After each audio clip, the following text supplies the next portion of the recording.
G'day folks, welcome to my beginner's guide for the DJI Mini 2. Last year I made a beginner's guide for the original Mavic Mini, and this year I thought I would update it because there's been a lot of new things added. This guide is geared to those who are brand new to the drone hobby and who have never flown one before. We're going to go over every detail of the DJI Mini 2, right from what's included in the package, what type of memory to use, how to activate the drone, and getting ready to take your very first flight. If you receive the DJI Mavic Mini over the holiday season, or perhaps you plan on purchasing one, this video is a great place to start to get yourself familiarized with this new drone. So let's just jump right in and get started.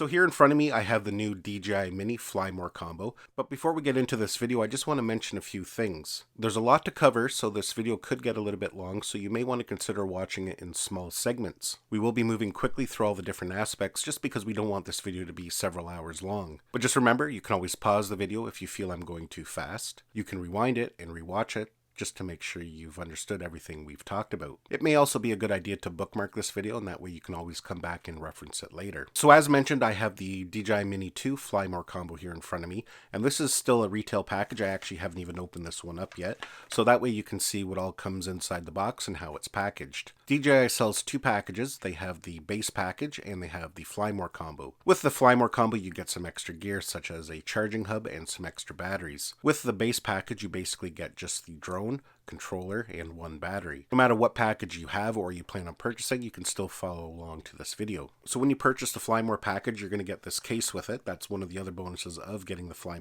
package. When you open the package up, you're going to notice you have the drone over to the left-hand side here, the controller, which is wrapped in cellophane, and we have a box here with some accessories in it. Also, I just want to mention, don't forget there are some accessories up in that top pocket. Basically, this is where your extra propellers are stored. So I went ahead and took everything out of the package, and this is everything that is included. We have the drone, we have our charging hub, and your two spare batteries that come with the Fly combo are already installed in the charging hub. We have a charging brick, we have a little screwdriver for changing the propellers, we have the controller, we have some extra sticks for the controller. There are some sticks already stored in this controller, and we'll take a look at that here in a minute. We have a USB-C charging cable. We have some extra data cables that go from your phone to the controller, depending on what phone you're going to be using. And we have some spare propellers. So let's familiarize ourselves with some of the components one at a time here. We're going to start with the controller here. This is new with the DJI Mini 2 this year. It's quite an update from the original controller. One of the new features of the DJI Mini 2 is that it now has OcuSync.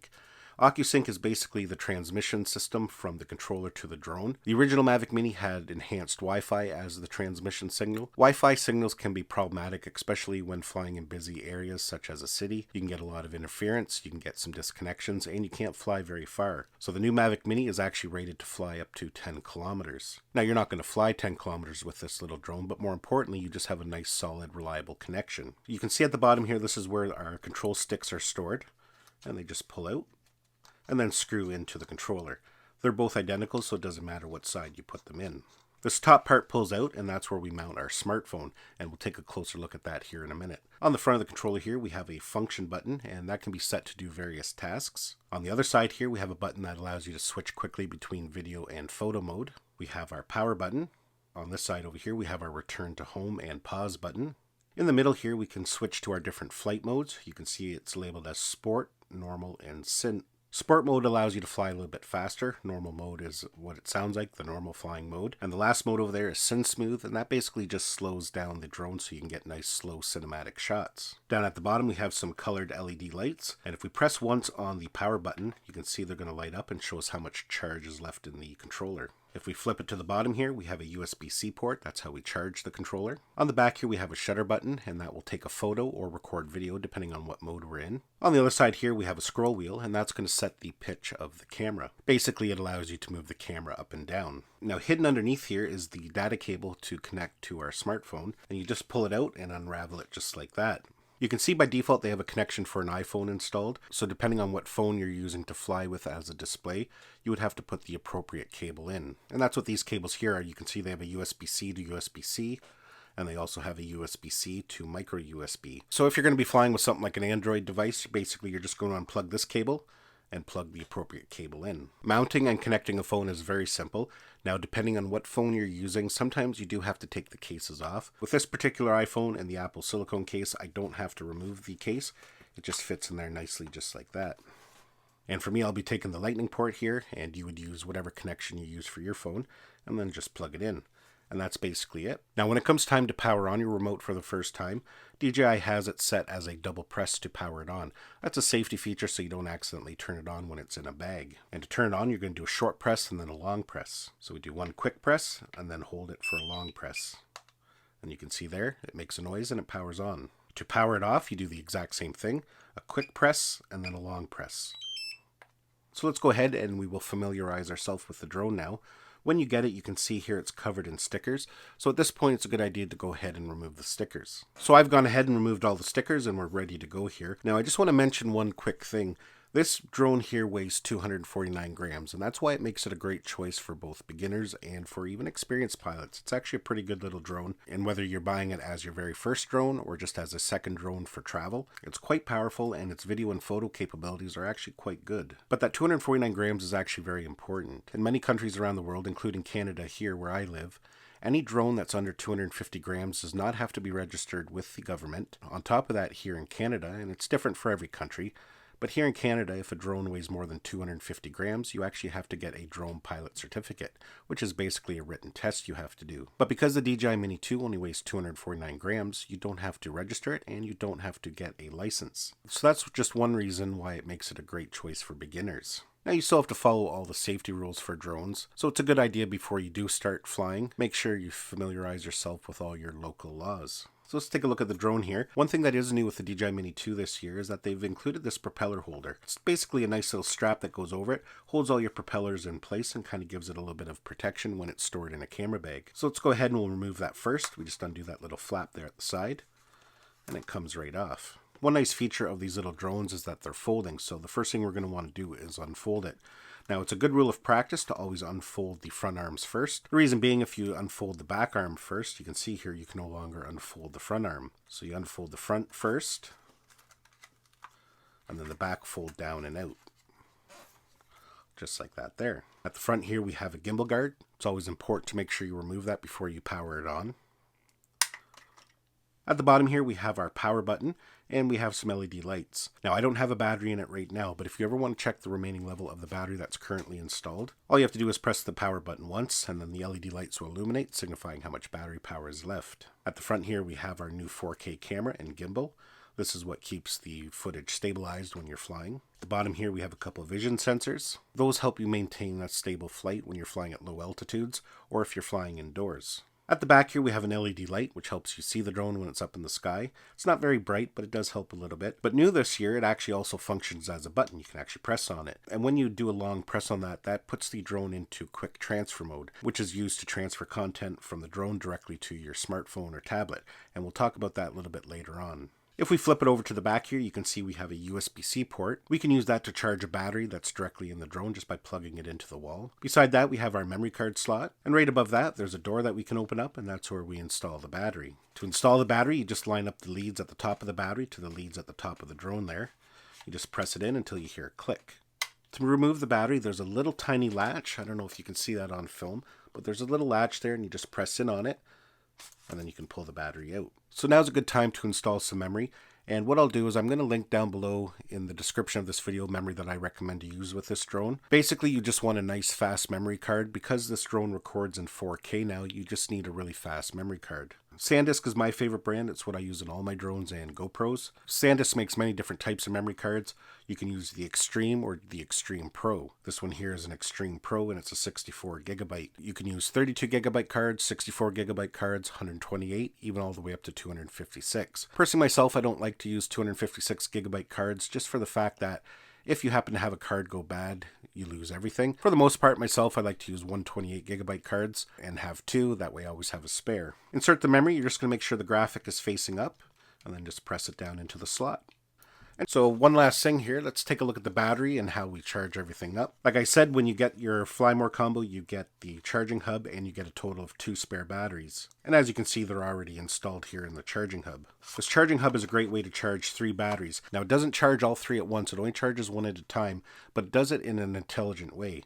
For example, if you have 2 batteries that are at 30% and you have 1 battery that's at 50%, it's going to charge the one at 50% first. And the reason why it does that is that it can charge it up a little bit quicker. And that way you can get up and flying quickly. You don't have to sit and wait for every single one to charge. Once one battery is done being charged, you just press that little tab, pull the battery out, and you can get out flying again while it finishes charging the other 2. And again, if you only have 1 battery to charge or 2 batteries to charge, you don't have to have all 3 in there to plug this in and charge them. Now, another important thing to note here, when DJI ships their batteries, they're kind of in a dormant state. They have to be activated.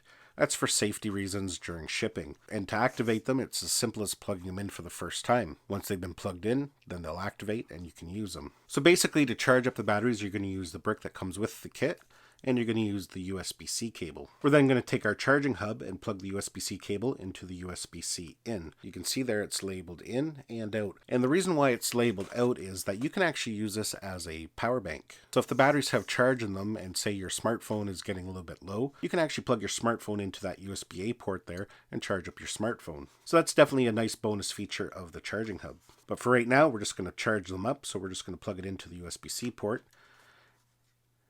And right now, because this is the first time plugging them in, it's activating the batteries. So now all the batteries are activated, it's analyzed them, and it's going to start charging them in which order it thinks it should charge them. Now, if you didn't get the Fly More combo and you just got the base package, you don't have the charging hub, so you're going to charge your batteries via the drone. Again, once we plug it in, it's going to activate the battery as well. So we're just going to plug in the battery, and again, you're going to take the USB-C cable that came with it and just plug it into the back. So as you can see there, the battery has been activated and now it's charging. Now to charge up the controller, you're going to use that same USB-C cable and just plug it into the bottom there. You'll then see the LED lights come on and that'll signify that it is charging. So now that we've gone over everything, all the equipment and how to charge everything up, let's go ahead and power them on and get them connected. Now before we go ahead and get everything connected, there are a few important things I want to mention. The first is you have to download the DJI Fly App. That is the app needed to fly the drone. You can download it from the Apple App Store and you can also download it from Google Play. You can see here down at the bottom, I've already got mine installed there. So that's what the icon looks like and that's what you're going to search. Just do a search on the appropriate App Store for DJI Fly. Some other important information. Once we've connected the drone and we fire it up for the first time and we launch the Fly app, there's going to be a few things that need to be done first. First is you have to create a DJI account. If you already have one, you can use it to log in. If you don't have one, it will prompt you to create one. The other thing is the drone needs to be activated, so it'll walk you through the steps on how to activate it. And lastly, there's going to be some firmware that needs to be installed to the drone. Firmware is basically software updates for the hardware, and it's very important to make sure you install all those firmware updates. The firmware updates fix problems, but they also add a lot of new features. So let's go ahead and we'll walk through that now. So we're going to go ahead here and we're going to mount the phone into the controller. Before you mount it, make sure you've pulled out your data cable and then plug it in. We're going to do that double press, short press, and then long press on the controller to power it on. Now we're going to power on the drone for the first time, and it works exactly the same way. We're going to do a short press and then a long press. And you do the same to power it off. A short press and a long press will also power it off. So short press and then long press. You're going to hear the drone make some noise, and the propellers may jostle around a little bit. At this point too, the gimbal at the front will also go through a little bit of a calibration and do some movements, so that's quite normal. So let's go ahead here and we're going to launch the DJI Fly app. And right away you can see it's come up that it wants us to activate the DJI Mini 2. So we're going to agree to that. Now I'm already logged in with my account, so at this point you may have to log in or create an account if you don't have one. Once you've created an account, go ahead and log in and you'll get to the activation screen. So I'm going to hit activate. You can see right away that it did list that there's a firmware update, and you can see that it's added a bunch of new features. Because this is a new drone, they've added a lot of things to it. So let's go ahead and we will click on update. And this update can take some time. There could also be some updates for the controller. So just set it down, be patient, and it will give you a notification when it's done. So I've gone ahead and updated the firmware, and as you can see here, we got a check mark saying that the firmware has been installed. Now I just want to mention, don't be alarmed, your drone will restart a few times during the process. It took me about 10 minutes to complete it. When it was done, the drone was left in a powered off state. So I've gone ahead and powered the drone back on, and you can see one thing has changed here. It now says go fly. That means everything is ready that we can actually fly the drone now. And when we click on that Go Fly button, that's going to go into what's called the camera view. And as you can see, we're now getting a live feed from the drone. So let's go ahead and we'll take a quick look around the app here and we'll familiarize ourselves with it. Now, I'm not going to go over everything because there is a lot to learn. I will be making an upcoming video where we go more in depth to the details of the DJI Fly app. But let's just take a look at some of the basic stuff here. At the top here, you can see this round circle. Basically, that is our battery power. You can see there I have 91% left. If I click on it, it does give us a little bit more information. But because the drone is not up in the air right now, it doesn't show us all the metrics that it can show us. For example, it'll tell us how much flight time we have left until it returns to home. It tells us how much time left until it's forced to land. And it'll tell us how much until the battery is completely depleted. So it's very important to keep a close eye on that. Over here you can see we have a little tiny picture of a satellite. I don't know if you can see that there. And there'll be a number that will appear on that when you're outdoors. Because I'm indoors right now, it's not going to connect to any satellites. But once you're outdoors, you'll see a number on there. It'll range anywhere from 10 to 15, upwards of 20. Ideally, it's a good idea to have at least 12 satellites before you take off. And now if you're going to be flying this indoors, which you can do, most likely it won't connect to any satellites. And we'll talk a little bit more about that here in a minute. Beside that, you can see that little icon that says RC. That's basically the strength between the RC and the drone. So as you get farther away, or if you get a lot of interference, you will see the bars on that graphic go down. Over here on the very right hand side, that tells us what mode we're in, which corresponds to the switch down here at the bottom. Right now we're in normal mode. And beside that, it gives us a message of whether we can take off or not. Right now it's saying take off with caution, and that's because we're not connected to any satellites. But even if we're not connected to any satellites, we can still launch. It's just going to give us that warning to be careful. And like I said, if you're going to be flying indoors, you're not going to connect to any satellites anyways. Over on the right hand side here is our takeoff button. So we would press and hold that to launch the drone. So that's one way you can launch your drone, but the other way to do it is by doing a stick command. And basically that's pulling down on the sticks and then moving out. As you can see there, the motors just start, but it's not taken off yet. In order to take off, you would then just press up and the drone would go up and hover at about 4 feet. If you want to shut the motors off, just pull down on that stick. Down here in the bottom left-hand corner, we have our map. We can actually click on that and that will bring up a full-size map. Now, I'm not connected to the internet right now, so it's not going to show us the map, but it's a good feature to have because it shows you where you are. It'll show you where the drone is compared to you, and it shows you where your home point is. Down here at the bottom, again, it kind of shows you where your drone is in relation to you. Right now, it's not activated because we're not outdoors and I'm not flying. Over here at the right-hand side, it shows us how many photos we can take because we're in photo mode right now. If we were to switch over to video mode, you can see that now change as to how much video we can take, depending on the resolution we have it set at. Right beside that is where we can switch into manual mode for camera settings. So if you're into that and you like to tweak your own settings, you can go ahead and do that. If you're a beginner, you can just leave it in auto and it's still going to capture very nice content. Above that here, you can see we have a little play button. If we click on that, that's going to take us into our gallery, anything that we've captured on the drone. Beside that, that large button is our shutter button. Again, it works the same as that button on the back. That little icon there above the shutter button basically is how we switch to the different modes. So for example, we can click on it and you can see there it shows us all the different modes. We have photo mode, video mode, quick shot mode, and pano mode. And each one of those modes has sub-modes. For example, in video mode, you can see it's right now set to film at 1080, but we can change that to 2.7K. We can also change it to 4K. And then from there, we can even change the frames per second. Now, depending what mode you're in, what resolution you're in, I should say, depends on what you can set your frames per second. For the most part, I always film at 4K 30 frames per second. Photo mode is the exact same way. You can see when we're in photo mode, we can do a single shot, we can do a bracketed shot, or we can do a time shot. A time shot will basically take photos at a preset interval. AEB basically is for taking HDR photos, but we'll get into that maybe in a different video. The other things you can do are quick shots. I can't show them to you right at this moment because, again, the drone's not up in the air. Quick shots are basically pre-scripted autonomous modes. It allows you to do things like a boomerang-style shot, rocket-style shot, droney, different things like that. Now, we're not going to go into too much detail in this video. We'll save that again for another video. And lastly, there we have pano. It won't let me go into the menu because, again, I'm not up in the air. But there are a few different types of panos you can take. And actually, the DJI Mini 2 does a really good job with panos. So those are things that you'll play around with once you get up and flying. And just lastly, at the top there, if we click on those three dots, that's going to bring up our settings where we can go in a little bit deeper. Now, I'm not going to go over all the options in here in this video. There's not really much as a beginner that you need to know. There's a few things which we will go over, but definitely take the time to go in and browse through the different menus and see what's all there. Basically, what I do want to show you here under this first tab is called Safety. There's a couple different things here that you should be aware of. The first is the auto return to home altitude, as you can see right there. And by default, on the new DJI Mini 2, it's set at 100. Now, this is metric for Canada, so if you're in the States and you're under Imperial, it's going to be different. But what that auto return to home altitude is basically if your drone becomes disconnected from the controller while you're out flying, it's going to fly to that predetermined height, come back to you,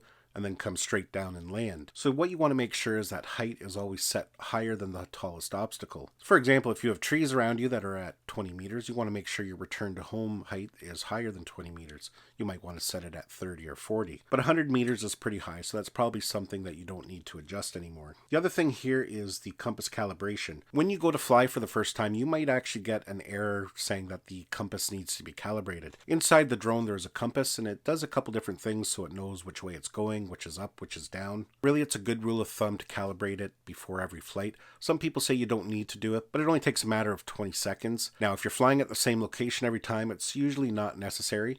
But if you're taking it to different places, different locations, it's always a good idea to calibrate it. Especially if it's a brand new drone and it's just been shipped from China, you definitely want to make sure you calibrate it at least once before your first flight. It's a super simple process. Basically, it's going to ask you to spin the drone one way, and then it's going to ask you to pick it up like this and spin it that way. Now let's take a look at the controller here and the sticks. Obviously, those are used to move the drone. And the movements are actually fairly simple. On the right stick, if you push ahead, the drone is going to go forward. If you pull it back, the drone is going to come backward. If you move it side to side, again, the drone is going to go side to side. The left stick here, if you push it forward, that's going to raise the altitude. If you pull it down, the drone is going to come down. On the left stick, if you go side to side, that's actually going to spin the drone from side to side. So it's just a matter at this point to get comfortable with the controls and the movements. The very first time you head out to fly, I would recommend a nice open park, a place where there's not a lot of obstacles, trees, or people around, and that way you can just put the drone up and get comfortable with the movements. Another important thing to note is all these DJI drones have what's called return to home. So if you've got the drone out, maybe say 100 meters, 200 meters, 500 meters, and the drone becomes disconnected from the controller, the drone is going to automatically come home to where it took off from. You yourself can also trigger a return to home by pressing on this return to home button on the controller, or you can also press on the screen on that button there. Right now it's set to take off, but once you've taken off and you're flying, that turns to a return to home button. So if you're flying for the first time and say you lose your orientation, you don't know where the drone is, just press the return to home button and it will come right above you to where you took off from and then slowly land. Now at any given time during the return to home, as long as the controller is still connected to the drone, you can press the return to home button again to pause it. So say the drone is about to hit a tree, you can actually press that pause button and that will stop it dead in its tracks. At any given time, you can also use the stick. So if you feel that you need to go up a little higher, you could press the left stick and that would put the drone up over an obstacle. Another really important thing to note as a new pilot, if you're up flying and you start to panic because you're getting too close to something, just let go of the sticks. The DJI Mavic Mini, because it has built-in GPS, will just stop and hover right where it is. It won't go any higher, it won't go any lower, it won't go side to side. It will hold tight in that position until you regain your composure, and you can figure out the best way to bring it back to you. So we've covered all the basics of the new DJI Mini 2. We've taken a look at the hardware, we've taken a look at the software. Now at this point, it's just a matter of getting out flying and getting comfortable with the controls. Now lastly, before we go here, I want to show you how to quickly use a feature called Quick Transfer.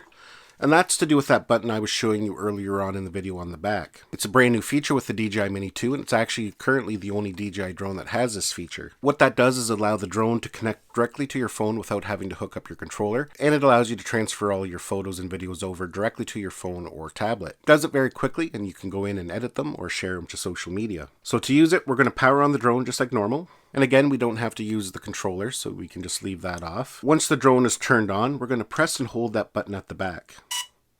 You can hear it make that noise and that light turns blue. You can see right away on the phone, it's detected that we've put it into the quick transfer mode, and it's going to ask us to connect. So we're going to join the Wi-Fi because this is now broadcasting a Wi-Fi signal. If for some reason it fails in the connection, just go ahead and repeat the process. You can see there that it's now connected and it's asking us to view the album. So just like that, we can now go in and preview our videos. Just keep in mind when you're previewing the files, it's just a compressed version. It's not the full HD version that's stored on the memory card. You can even see there at the top, it says not downloaded. So that means you're just viewing a low-res preview. When you are ready to download it, you can press that button down in the bottom left-hand side. That will then transfer the HD version from the memory card to your smartphone. When you're done transferring your content, again, you just long press the button on the back. You'll hear it beep. And then it's going to go back into the normal flight mode. Well folks, that was my beginner's guide for the new DJI Mini 2. Hopefully you enjoyed this video and got some value out of it. Give it a thumbs up if you did. Don't forget to subscribe to my channel so you don't miss any of our upcoming videos. And we'll see you in the next one.